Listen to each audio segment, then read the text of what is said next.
This Chinese film director just won an Oscar, but now Chinese media has canceled her.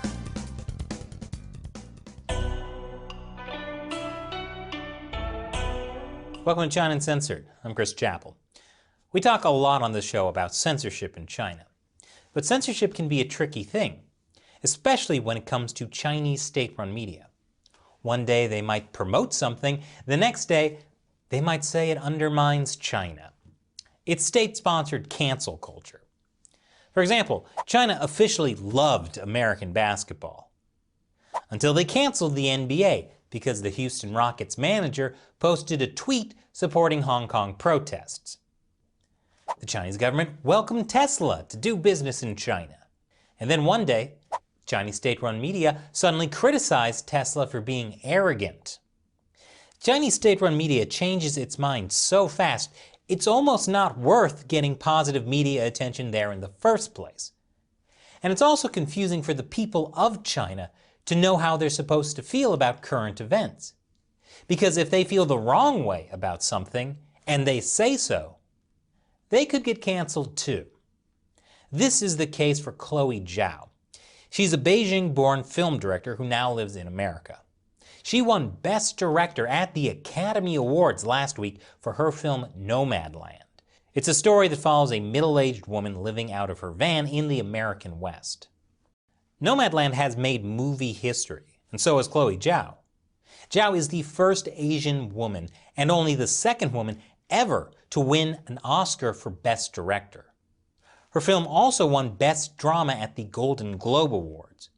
Back in March, Chloe Zhao's stepmother, who is a Chinese comedian and actress named Song Dandan, publicly congratulated Zhao on Weibo, China's version of Twitter, for her Golden Globes win.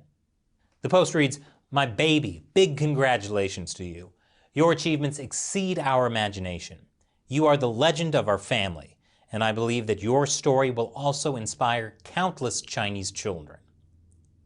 Also in March, the Chinese state-run Global Times published this article calling Zhao the pride of China for her accomplishment. Everything seemed great. That was until Chloe Zhao became censored overnight. Chinese state-run media suddenly didn't want anything to do with Chloe Zhao. They were almost silent when she won her Oscar in April. Nomadland was originally scheduled for release in China on April 23rd, at least according to the Global Times back in March. But Nomadland has still not been shown in mainland theaters. On Chinese social media platform Weibo, this hashtag that reads "Chloe Zhao won Best Director at the Oscars" was censored. Users can't even search the hashtag for 93rd Academy Awards ceremony. No one seemed to know why any discussion of Zhao or her film Nomadland has come under state censorship. To evade censorship, some social media users resorted to using ZT and WYZD, the initials of Zhao's Chinese name and her film's Chinese title, to post about her. Why did WYZD and ZT get blocked? Her win was supposed to be a moment of pride for all Asians around the world, but the censorship made her look like she filmed something that she should be ashamed of. But these posts still ended up being wiped off of social media, along with any mention of her acceptance speech at the Oscars. And if you're thinking that she must have said something in her speech that got her blacklisted, well, it doesn't seem that way at all. When I was growing up in China, my dad and I used to play this game. We would memorize classic Chinese poems and texts, and we would recite it together and try to finish each other's sentences. And there's one that I remember so dearly. It's called the Three Character Classics. And the first phrase goes, 人之初，性本善. People at birth are inherently good. This speech was not only apolitical, but it was powerful. Zhao shared fond memories of classical Chinese poems with a Western audience. That's promoting Chinese culture. And it's a big soft power win for China.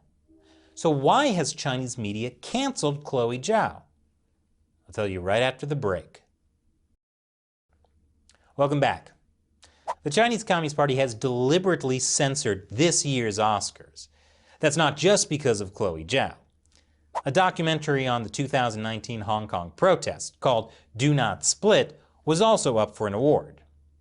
It didn't win an Oscar, but on the bright side, Beijing's ban gave the film some real publicity. But Chloe Zhao's Oscar win was also a sensitive topic in China. Two state media reporters told the Wall Street Journal that they had received orders from China's propaganda ministry not to report on Miss Zhao's victory, despite what they described as her status as a Chinese national, because of previous public opinion. Previous public opinion? That's a weird way to put it. More like current Communist Party opinion. The controversy began after Chinese netizens fished out this article from 2013, when Chloe Zhao was interviewed in Filmmakers magazine. In it, Zhao talks about why she chose to pursue film as a career. It goes back to when I was a teenager in China, being in a place where there are lies everywhere. You felt like you were never going to be able to get out. This line, from nearly a decade ago, hurt the feelings of the Chinese people. That is, the feelings of the Chinese Communist Party. And once Chinese netizens fished it out, the Chinese state apparatus suddenly decided to cancel Zhao. And it's especially strange because just a month earlier, Chinese state-run media celebrated her as the pride of China. But now, they're treating Zhao as if she's a lying, China-hating traitor and silencing her completely. Which is to say, for Chinese state-run media, silence can be just another type of propaganda. Now, Chloe Zhao comes from a fairly privileged background. Like I said, her stepmother is a well-known actress. Her father is a top executive. Her family sent her to boarding school in the UK and then the US. It's likely their family is well connected. But none of that protected her. But I wouldn't want you to think that Chinese state-run media completely ignored Chloe Zhao's Oscar win. Sure, they didn't talk about it much in Chinese, but in English. My favorite state-run media, the Global Times, was happy to use Zhao's win to slam America for its deep-rooted racism and sexism. So what is the future for the depersoned Chloe Zhao?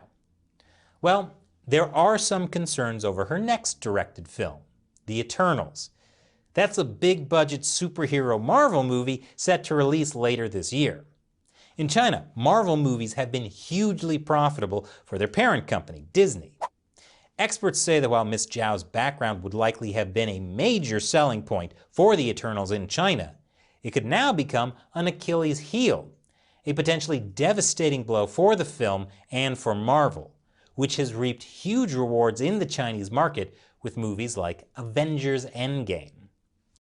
In other words, the Chinese Communist Party could cause problems for a completely unrelated Hollywood film because its director said something 8 years ago about her childhood experience in China. Never trust the Chinese Communist Party, people. It's almost like China is a place where there are lies everywhere, and those lies come from the top down. And now it's time for me to answer a question from a member of the China Uncensored 50 Cent Army. Fans who support the show on the crowdfunding website Patreon. Blue Cal 1033 asks, if we go to war with China, likely over Taiwan, should we seize all China-owned property in the U.S. and cancel all China-owned U.S. debt and call it war reparations? I mean, you know they're going to seize our stuff in China. Good question, Blue Cal. You're probably right that the Chinese Communist Party would try to seize American property inside China if we go to war. But that doesn't mean the U.S. should retaliate by doing the same. I know your question said China-owned property, not Chinese-owned property, but it can be hard to draw the distinction sometimes. What if it's an organization or a company privately owned by Chinese people living in the U.S., but secretly influenced by the Chinese Communist Party? How would you know? Where do you draw the line? We definitely don't want to target 2.5 million Chinese immigrants.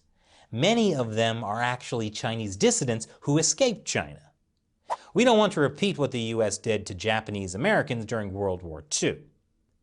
As for canceling all China-owned US debt, that's a more feasible idea, because that debt is held directly by China's central bank. Thanks for your question. And a big thank you to everyone who supports China Uncensored on Patreon. Visit patreon.com/China Uncensored, pledge $1 or more per episode, and you'll also get to ask me questions on the show. Once again, I'm Chris Chappell. Thanks for watching China Uncensored.